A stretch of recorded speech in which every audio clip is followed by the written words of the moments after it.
प्यारे बच्चों, आज हम बात करेंगे क्लास 9 के एक और नए चैप्टर विंड्स ऑफ चेंज की। यह चैप्टर हाथ से चलाए जाने वाले पंखे की कहानी है। पंखा शब्द आया है पंख शब्द से, जिसका अर्थ होता है पक्षी का पंख। पंखा शब्द सभी प्रकार के पंखों के लिए यूज होता है, जबकि पंखी एंशिएंट इंडिया यानी प्राचीन भारत में उपयोग किए जाने वाले छोटे पंखों से सजे हाथ पंखे को दर्शाता है। भारत में पंखी के एग्जिस्टेंस और उपयोग के एविडेंसेस अजंता की बौद्ध वॉल पेंटिंग्स में मिलते हैं। ये वॉल पेंटिंग्स 2nd सेंचुरी के समय की यानी बहुत पुरानी है। पंखों के अन्य चित्रण कढ़ाई के कार्यों यानी एम्ब्रॉयडरी, मूर्तियों यानी स्कल्पचर्स और नक्काशी यानी कार्विंग्स में भी मिलते हैं। एंशिएंट टाइम में पंखों का उपयोग मंदिरों में देवताओं को हवा करने के लिए किया जाता था। इसके अलावा इन्हें राज दरबारों यानी रॉयल कोर्ट्स में राजाओं को हवा करने के लिए भी प्रयोग किया जाता था। पंखों का साइज बहुत छोटे, लगभग 2 इंच के पंखों से लेकर के इतने बड़े पंखों तक होता था, जिन्हें चलाए जाने के लिए किसी व्यक्ति के पूरे हाथ की शक्ति की आवश्यकता पड़ती थी। समय के साथ पंखे व्यापारिक मार्गों के माध्यम से वितरित होने वाली महत्वपूर्ण सांस्कृतिक वस्तुएं बन गई। इन्हें स्टाइलिश और एक्जोटिक यानी विशिष्ट माना जाता था। वैसे तो पूरे भारत में इनके उपयोग में काफी समानता थी, फिर भी विभिन्न गांवों और नगरों ने अपनी अपनी पारंपरिक पंखा शैलियां विकसित कर ली थी। प्रत्येक क्षेत्र ने विशेष सामग्रियों अथवा जटिल डिजाइनों वाले पंखे विकसित किए, जो उन्हें अन्य स्थानों से अलग पहचान देते थे। भौगोलिक परिस्थितियों, संस्कृतियों और ट्रेडिशनल रिचुअल्स के अनुसार बांस, बैम्बू, बेंत यानी केन, ताड़ पत्ते, पाम लीव्स, रेशम, पीतल, लेदर यानी चमड़ा और सिल्वर यानी चांदी से बने पंखों का उपयोग किया जाता था। इन्हें सजाने के लिए कीमती मोतियों और स्टोन्स का भी प्रयोग किया जाता था।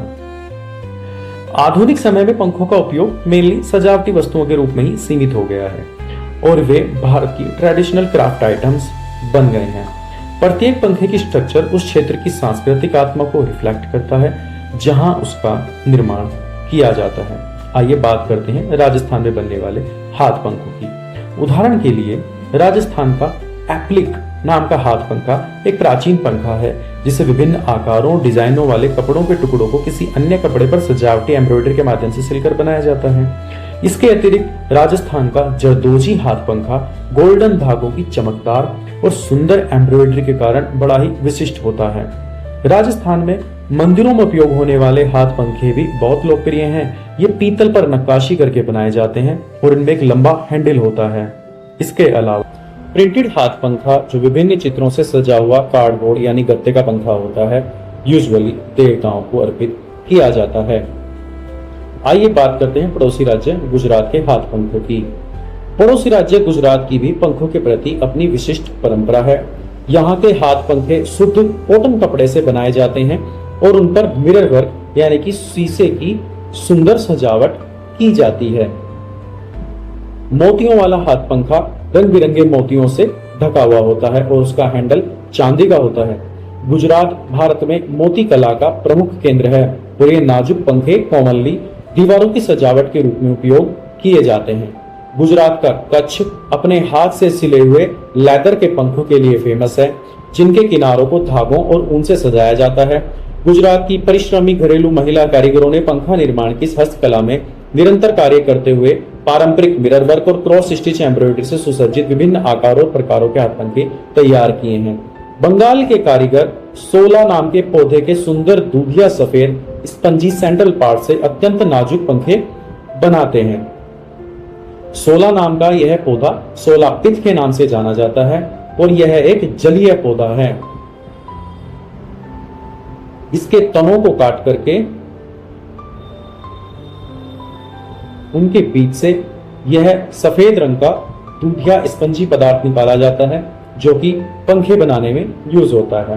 ताड़ के पत्तों से बने हाथ पंखों को बंगाल में स्थानीय रूप से तालपत्र पंखा कहा जाता है। ये हल्के और आसानी से ले जाए जा सकने वाले होते हैं तथा बंगाली घरों में हमेशा उपयोगी वस्तु के रूप में रखे जाते हैं। भारत के अन्य राज्यों में भी पंखों की अपनी अपनी विशिष्ट शैलियां हैं। उत्तर प्रदेश के फड़ हाथ पंखे शुद्ध सोने, चांदी की जरी, रेशम और साटन की झालों से बनाए जाते हैं। ओडिशा के बड़े ताड़ पत्ती पंखे और बिहार के रंग बिरंगे और मजबूत बांस के हाथ पंखे अपनी प्राचीनता और दुर्लभता के कारण पूरे भारत में प्रसिद्ध हैं।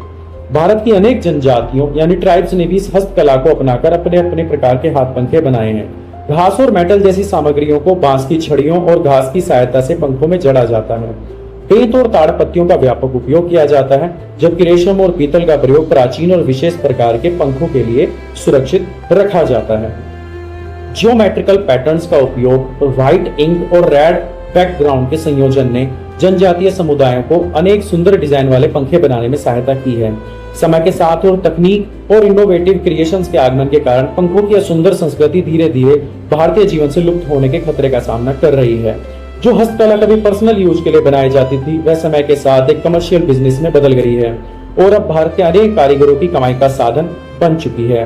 पंखों की बढ़ती लोकप्रियता और मांग का एक प्रमुख कारण इनके विभिन्न नए रूपों और डिजाइनों का निर्माण है। इस आर्ट की आत्मा को संरक्षित रखने के लिए सबसे महत्वपूर्ण कदमों में से एक है पंखों का उत्सव मनाना और उनसे जुड़ी संस्कृति, कहानी और कलात्मकता की सराहना करना। इससे समकालीन पंखा बनाने वालों को अपनी कला प्रदर्शित करने और उसकी लोकप्रियता पुनः प्राप्त करने का अवसर मिलता है। इसके अलावा यह उन्हें अपनी कला के माध्यम से एक स्थायी और सम्मानजनक आजीविका अर्जित करने के लिए व्यावसायिक मंच भी प्रदान करता है। पंखा मेकिंग वर्कशॉप्स, चाहे वे हस्तशिल्प प्रदर्शनियों के भीतर आयोजित हो या बाहर, इस कला की सुंदरता और भारतीय संस्कृति में उसके महत्व के प्रति जागरूकता फैलाने में महत्वपूर्ण भूमिका निभाती है। तो साथियों, इसी के साथ खत्म होती है पंखे की यह कहानी।